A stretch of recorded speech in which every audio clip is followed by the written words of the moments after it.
കഴിഞ്ഞ ദിവസം ഇറാന്റെ പരമോന്നത നേതാവായിട്ടുള്ള മുജിതബ ഖമനയുടെ ഭാഗത്തു നിന്നുള്ള ഒരു മുന്നറിയിപ്പ് കൂടി പുറത്തു വന്നിട്ടുണ്ട്.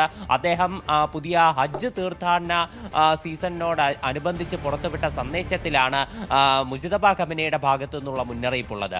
മുജിതബ പറയുന്നത് ഈ ഇറാനിലേക്ക് US ആക്രമണം നടത്തിയതിന് പിന്നാലെ ഒരു പുതിയ ലോകക്രമം സംജാതമായിട്ടുണ്ട്.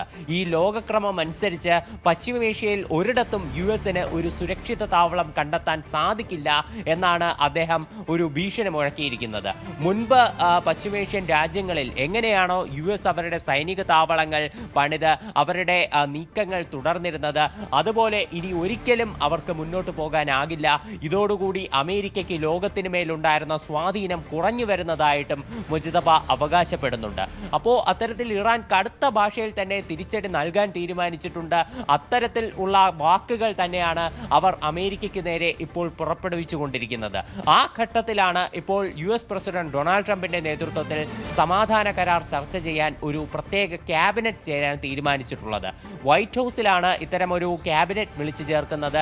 നേരത്തെ ക്യാമ്പ് ഡേവിഡ് എന്ന് പറയുന്ന പ്രസിഡന്റ് ഡൊണാൾഡ് ട്രംപിന്റെ മറ്റൊരു US പ്രസിഡന്റിൻ്റെതായിട്ടുള്ള മറ്റൊരു വസതിയിലായിരുന്നു ഈ യോഗം ചേരാൻ നിശ്ചയിച്ചിരുന്നത്. എന്നാൽ കാലാവസ്ഥാ പ്രതിസന്ധികളെ തുടർന്ന് ഇത് വൈറ്റ് ഹൗസിൽ വെച്ച് തന്നെ ചേരാൻ തീരുമാനിക്കുന്നതായിട്ടാണ് ട്രംപ് നിലവിൽ പറഞ്ഞിട്ടുള്ളത്. ഈ ഒരു യോഗത്തിൽ ഇനി ആണവ കരാർ ഉൾപ്പെടെയുള്ള വിഷയങ്ങളിൽ ഇറാനുമായിട്ട് എങ്ങനെയാകും ചർച്ചകൾ മുന്നോട്ട് കൊണ്ടുപോകേണ്ടതെന്ന് തീർച്ചയായിട്ടും തീരുമാനമുണ്ടാകും.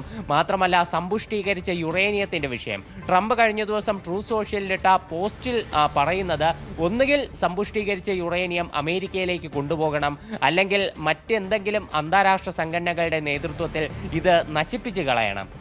ഈ ഒരു 2 ആവശ്യം മാത്രമാണ് US അംഗീകരിക്കുന്നത്.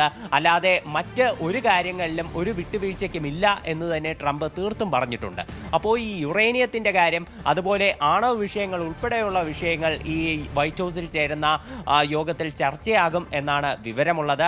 മറ്റൊരു അനിഷ്ട സംഭവമുള്ളത് തീർച്ചയായിട്ടും ലെബനനിലാണ്. ലെബനനിൽ ഇപ്പോഴും ലെബനനിലേക്ക് വരാം അജയ്. ഇപ്പോൾ നമുക്ക് ഈ ചർച്ചകളുടെ ഒരു വലിയ ശ്രമങ്ങൾ പല രാജ്യങ്ങളുടെ ഭാഗത്തുണ്ടാകുന്നുണ്ടായിരുന്നു.